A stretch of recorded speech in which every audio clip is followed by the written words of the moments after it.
आज की कहानी मेरे इस नए YouTube चैनल पर मैं धनंजय जैन आप सभी का हार्दिक अभिवादन करता हूं। दोस्तों, चंद्रपुरी नगरी में ज्ञानवती नाम की एक राजकुमारी थी। राजकुमारी जैसा उसका नाम वैसी वो ज्ञानवान थी। अद्भुत ज्ञान की धनी, प्रत्युत्पन्नमति वाली और इतनी विनम्रता, जैसे जैसे उसका ज्ञान बढ़ता था उतनी ज्यादा विनम्रता उसके भीतर से परिलक्षित हो रही थी। विवाह योग्य जब हो गई तो राजा ने कहा कि बेटा,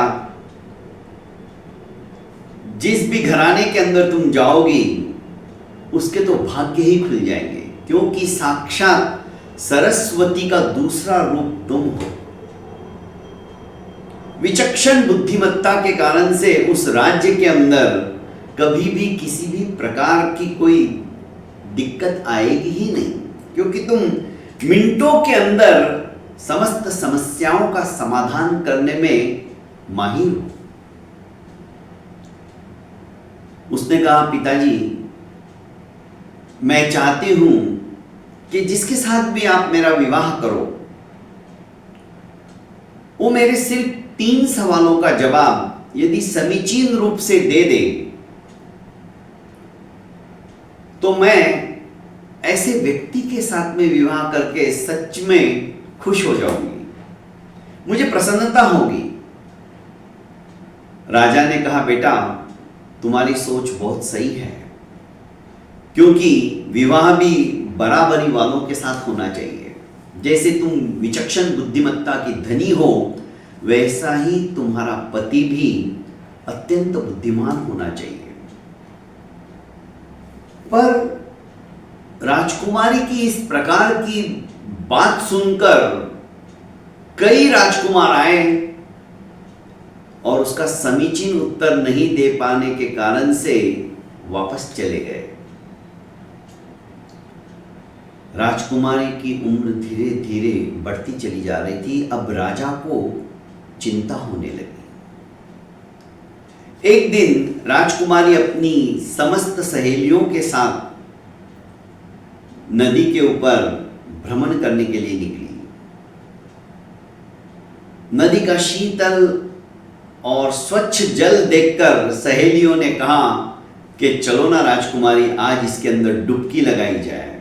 पहले तो राजकुमारी ने मना किया, पर वो जब सहेलियां नहीं मानी तो इसने भी डुबकी लगाने की सोच ली और नहाते नहाते उसके कुछ बाल टूट गए। राजकुमारी के बाल सोने के बाल थे, जैसे बिल्कुल सोने के तार हो, महीन तार। राजकुमारी अपनी सहेलियों के साथ वापस अपने राजमहल में आ गई। वैसे देखा जाए तो चंद्रपुरी नगरी अद्भुत थी और इसमें भी ज्ञानवती, उसका रूप सौंदर्य भी कम नहीं था। उसके साथ उसकी उद्भट विचक्षणता, आहा, सोने में सुहागा थी। सोने के तो बाल थे ही उसके, और उसके साथ में ज्ञान, कहना ही क्या। इधर अलकापुरी नगरी में भी वही नदी बहती हुई आ रही थी। राजकुमार भी अलकापुरी का सूर्यभान अपने मित्रों के साथ, अमात्य के पुत्र के साथ स्नान करने के लिए आया हुआ था। अमात्य के पुत्र ने जब सोने के बाल एक चट्टान से लगे हुए देखे तो लिए और राजकुमार सूर्यभान को लाकर दिए। सूर्यभान सोचने लगा कि बाल वो भी सोने के, कैसे संभव है? अब किसके हो सकते हैं? सूर्यभान परेशान हो गया कि हो ना हो, जिसके भी ये बाल होंगे ना, वो अद्भुत सौंदर्यशालिनी होगी। बस मुझे उससे मिलना है। यदि वो अविवाहिता हुई तो मैं उसी से विवाह करूंगा। उसने खाना पीना छोड़ दिया। जब राजकुमार की मां ने देखा कि बेटा जब से आया है कुछ खा नहीं रहा है, दोस्तों से पूछा गया उसके कि क्या हुआ, तो अमात्य के लड़के ने, मतलब महामंत्री के लड़के ने उसे कहा, रानी से, कि राजकुमार सूर्यभान ने जब से वो बाल देखे हैं तब से उद्विग्न है, बेचैन है। रानी ने कहा तुम ही पूछो वो चाहता क्या है, क्योंकि बेटा बड़ा हो गया है, खुल के बात नहीं करेगा। रानी ने राजा से कहा। राजा ने फिर से अमात्य पुत्र को बुलाया और कहा कि उसे पूछो। तो अमात्य पुत्र ने राजकुमार सूर्यभान से पूछा, तो सूर्यभान ने कह दिया कि मित्र, मैं विवाह करूंगा तो उसी लड़की से, अन्यथा मैं अन्न जल त्याग दूंगा। बालों को देखकर इस तरह से प्रेम हो जाना एक अद्भुत बात थी। बिना कुछ देखे समझाया गया, पर राजकुमार सूर्यभान समझने के लिए तैयार नहीं था। बस उसके दिमाग में यही था, जिसके बाल इतने सुंदर हो सकते हैं वो कितनी सुंदर हो सकती है। उसकी सौंदर्य की कल्पना मन ही मन राजकुमार अपने मन मस्तिष्क के अंदर चित्रित करने लगे थे। और सचमुच में देखा जाए तो चंद्रपुरी नगरी की राजकुमारी अद्वितीय सौंदर्यवान थी और ज्ञानवान भी थी, क्योंकि नाम ही उसका ज्ञानवती था। अब होता क्या है, अमात्य अपने पुत्र से कहते कि देखो राजकुमार तुम्हारा मित्र है, और माँ बाप,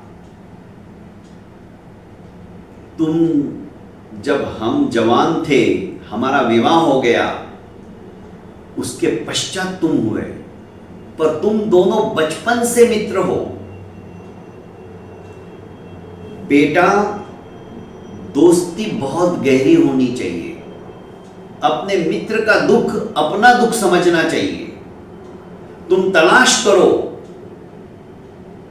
वो सचमुच में ऐसी कोई राजकुमारी है क्या। अमात्य का लड़का जो कि राजकुमार का मित्र था 7-8 दिन तक घूमता रहा, पर कहीं पर भी ऐसी लड़की देखने को नहीं मिली। आखिर हताश निराश होकर वो वापस आ गया। उसने कहा राजकुमार, तुम यदि इसी तरह से बिना कुछ खाए पिए रहोगे तो तुम उस राजकुमारी को ढूंढ कैसे पाओगे, तुम्हारा सपना पूरा कैसे होगा। जिंदा रहने के लिए कुछ तो पेट में जाना ही चाहिए। यदि तुम्हें वो चाहिए मिलेगी, पर जब तक हम खोज नहीं करेंगे, और खोज करने के लिए तुम्हारे शरीर के अंदर ताकत तो चाहिए। तुम इस तरह से तो बीमार हो जाओगे, कहीं घूम फिर भी नहीं पाओगे।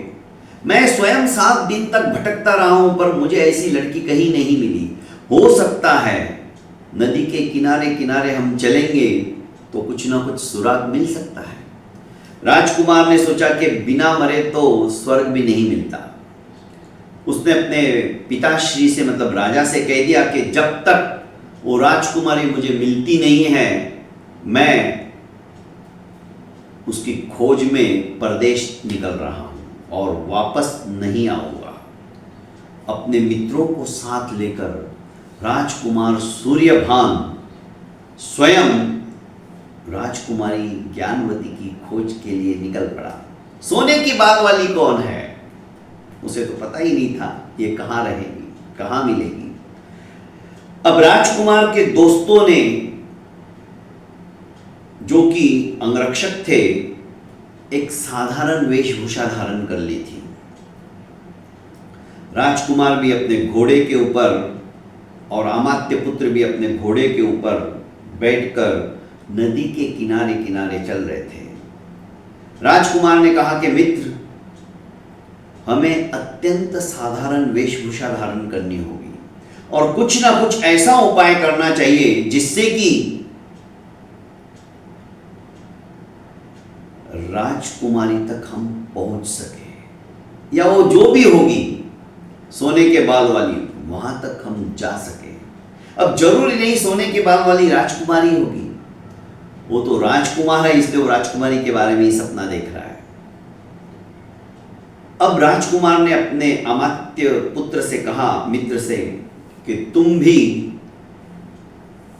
चूड़िया बेचने वाले का रूप धारण कर लो, बहुत सारी अच्छी अच्छी चूड़ियां खरीद लो, और मैं भी, हम अलग अलग क्षेत्रों के अंदर, जैसे ही गांव आया चूड़ी ले लो चूड़ी ले लो कहेंगे, महिलाएं आएगी और हम बारीकी से देखेंगे उनके बाल सोने के हैं क्या।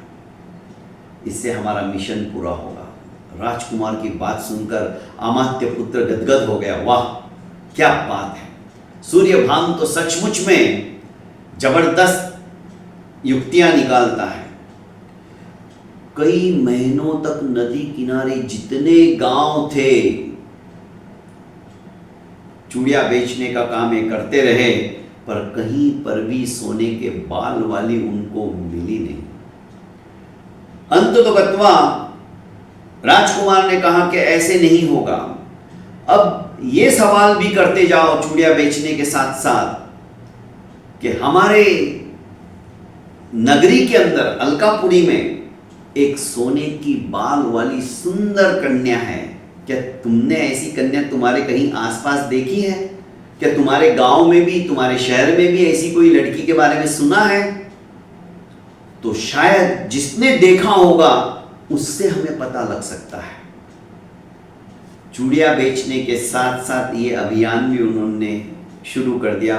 जिस किसी लड़की को ये चूड़िया पहनाते, उसके बालों को तो देखते और ये सवाल भी पूछ लेते, अलकापुरी में ऐसी सुंदर लड़की है जिसके बाल सोने के हैं, क्या तुम्हारे इधर भी कोई ऐसी लड़की है?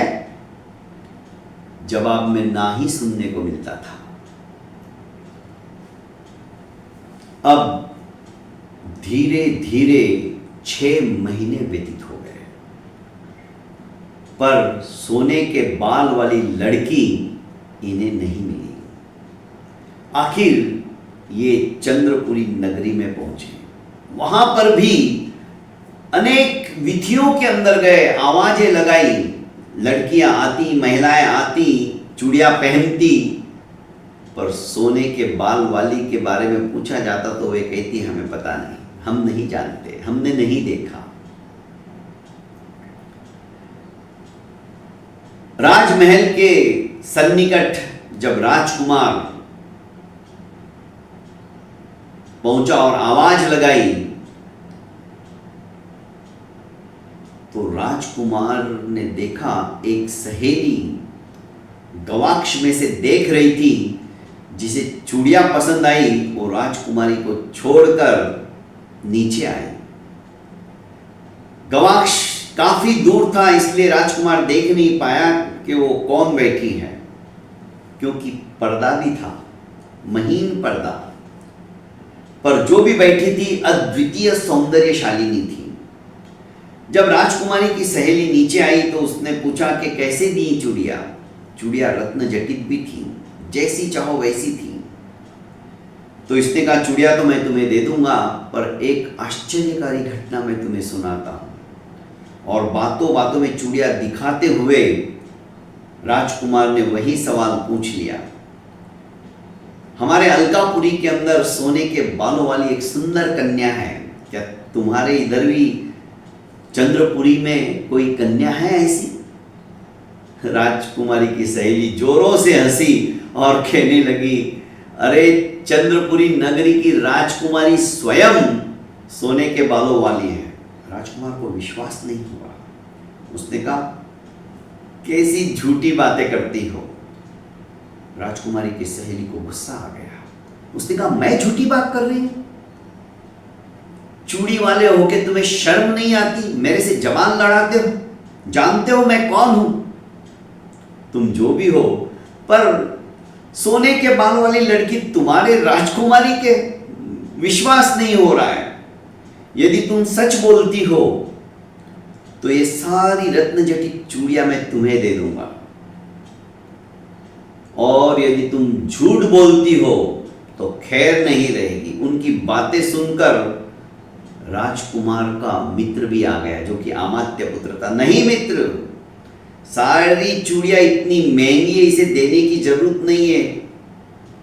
तुम कौन होते हो बीच में? ये मेरा मित्र है।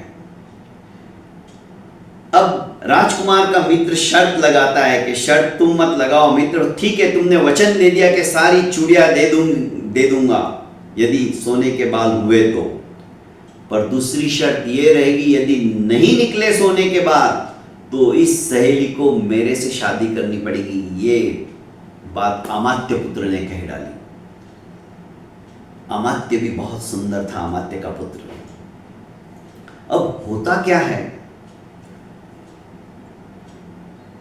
दूसरे दिन की मोहलत मांगकर ये सहेली चली जाती है कि तुम कल फिर आना, मैं तुम्हें प्रूव कर दूंगी कि राजकुमारी के बाल सोने के हैं।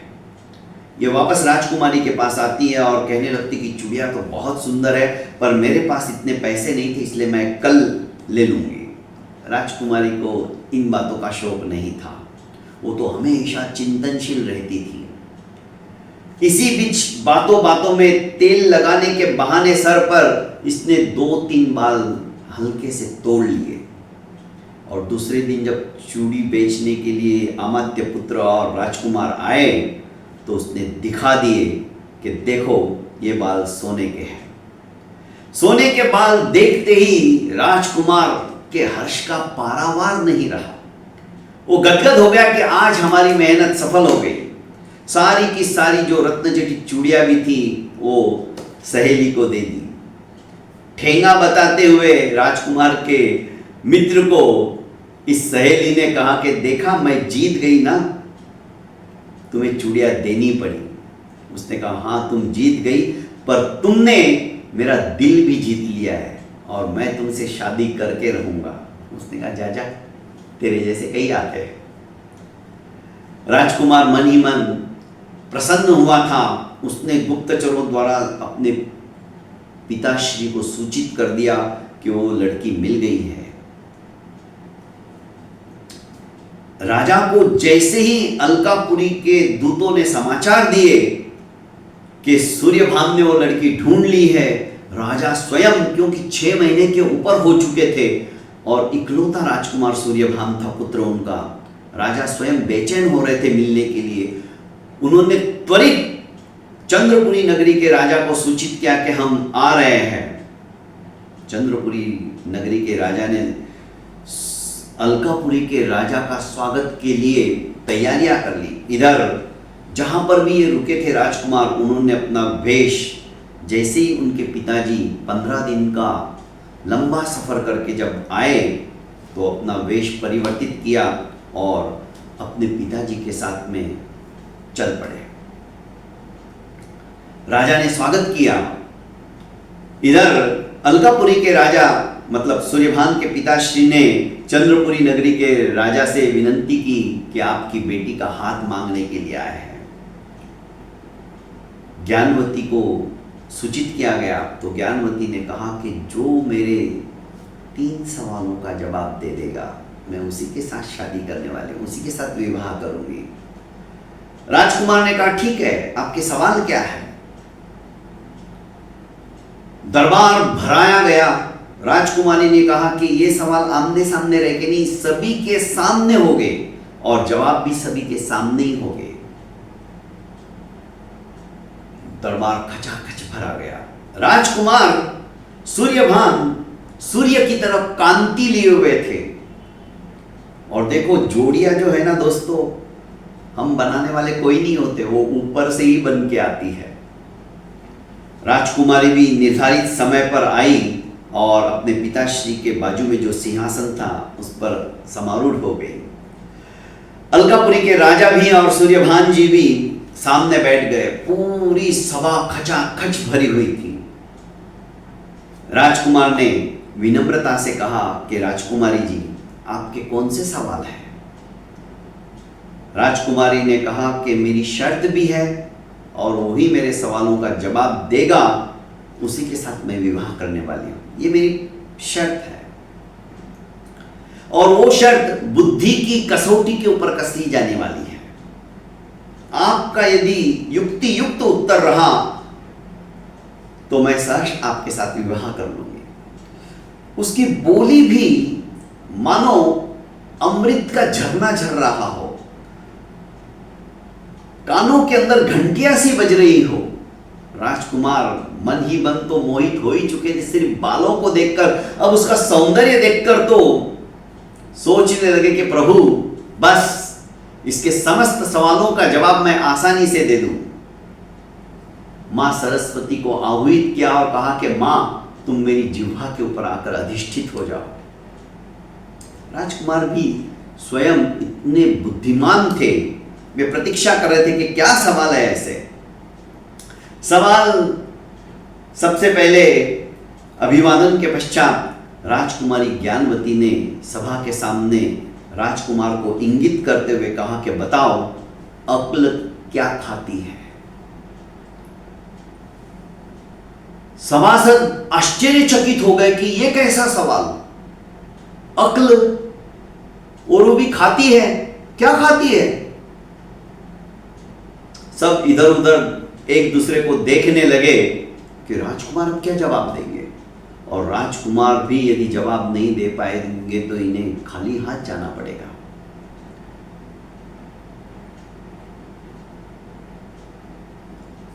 वही सहेली जो बैठी थी, जिसने चूड़िया का बॉक्स फ्री में ले लिया था, वो बारीकी से जब उसने देखा तो एक चूड़ी वाला ही दिख रहा है, पर ये राजकुमार के वेश में।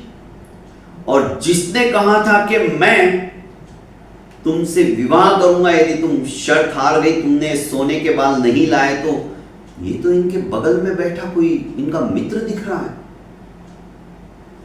उसने राजकुमारी के कानों में कुछ कहा और 2 मिनट की इजाजत लेकर उसने इशारा किया राजकुमार के बाजू में बैठे हुए मित्र के, तुम चलो बाहर आओ, वीथी में चलते हैं। वहां जाकर उसने पूछा कि तुम तो चूड़ी वाले थे, ये भी चूड़ी वाले थे। फिर अब महामात्य के पुत्र ने उस सहेली को सब कुछ साफ साफ बता दिया। हमारे राजकुमार भी कोई कम ज्ञानी नहीं है, पर मैं तुम्हारे ऊपर मोहित हो गया था, इसलिए मैंने ये प्रस्ताव रखा था कि हम हार गए तो ये समस्त चूड़ियां तुम्हें दे देंगे और तुम नहीं लाई सोने के बाल तो मैं तुमसे विवाह करूंगा। राजकुमार तो बालों को देखकर ही इस राजकुमारी के ऊपर मोहित हो चुके हैं और मैं तुम्हें देखकर मोहित हो चुका था, पर तुम मुझसे कैसे शादी करोगे? मुझे जानते हो मैं कौन हूं?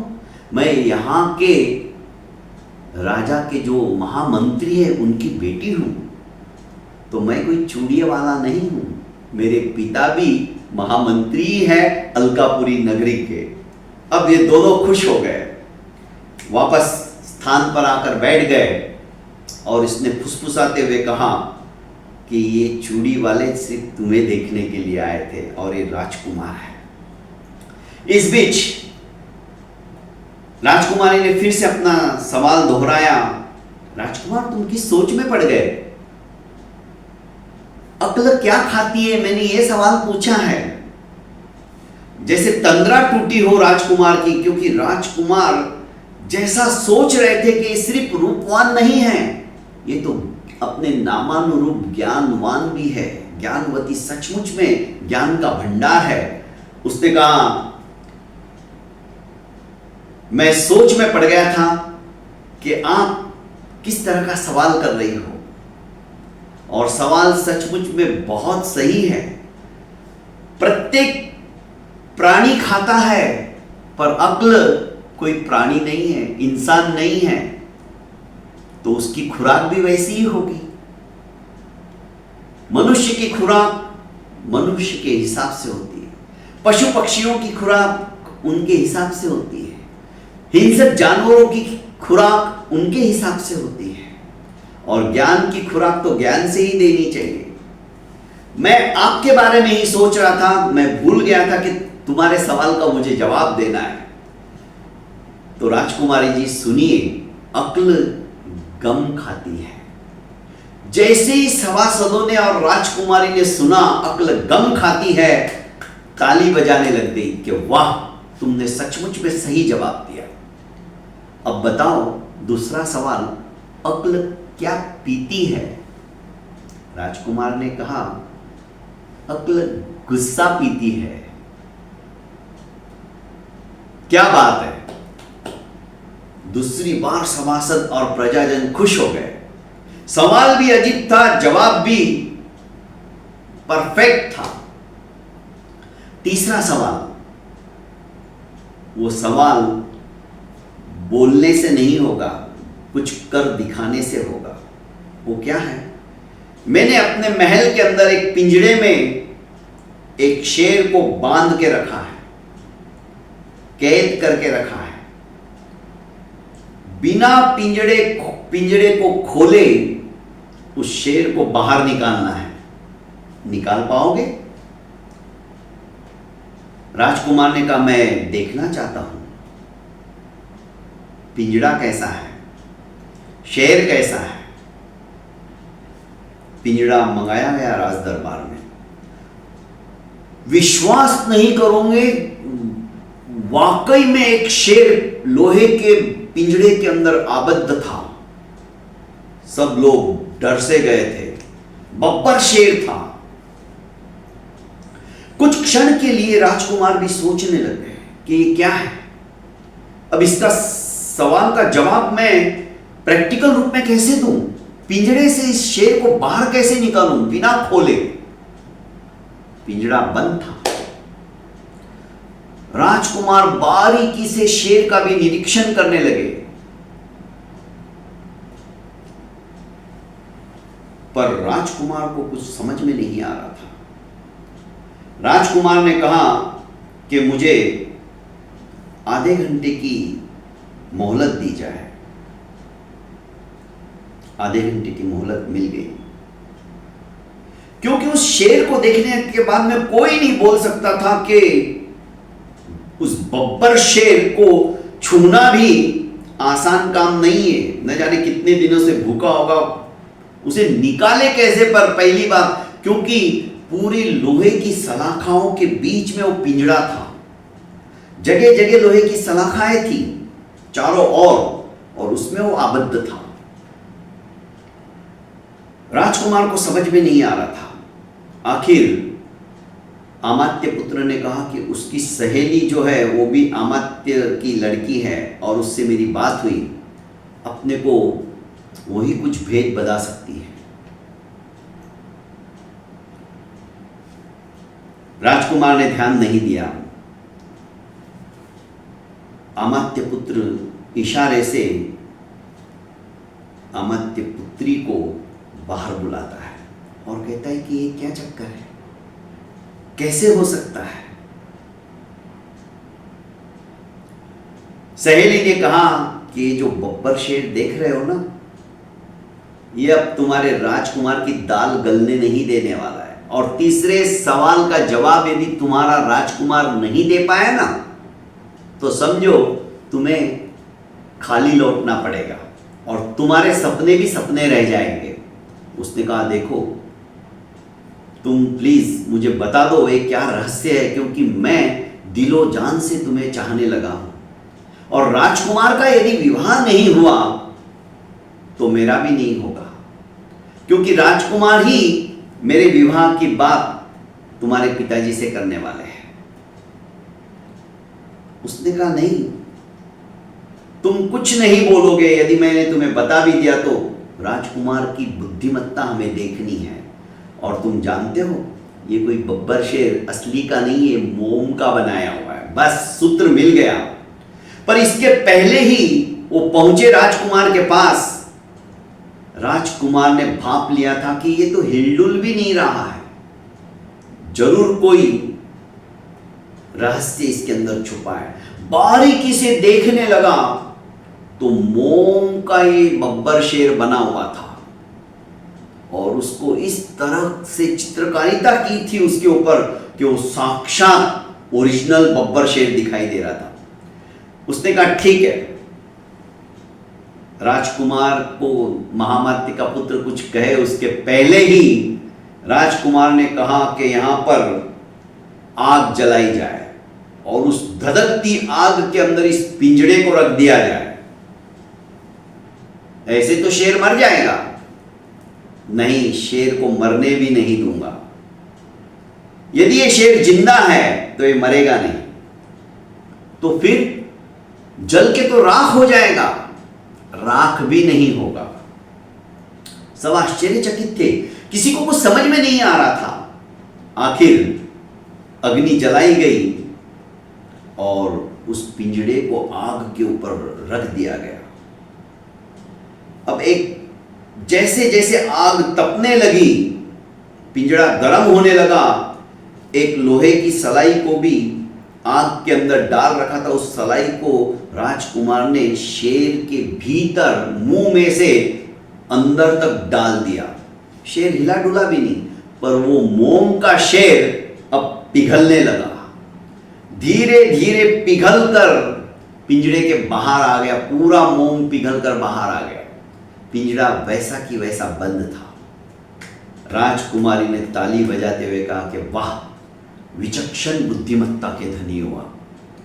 आखिर अलकापुरी के राजा ने भी अपने बेटे की बुद्धिमत्ता को देखकर सोचा कि अब सारा उत्तरदायित्व विवाह के पश्चात इसे संभलाकर वानप्रस्थ जीवन में यापन करूंगा, क्योंकि रघुवंशियों का यही काम था।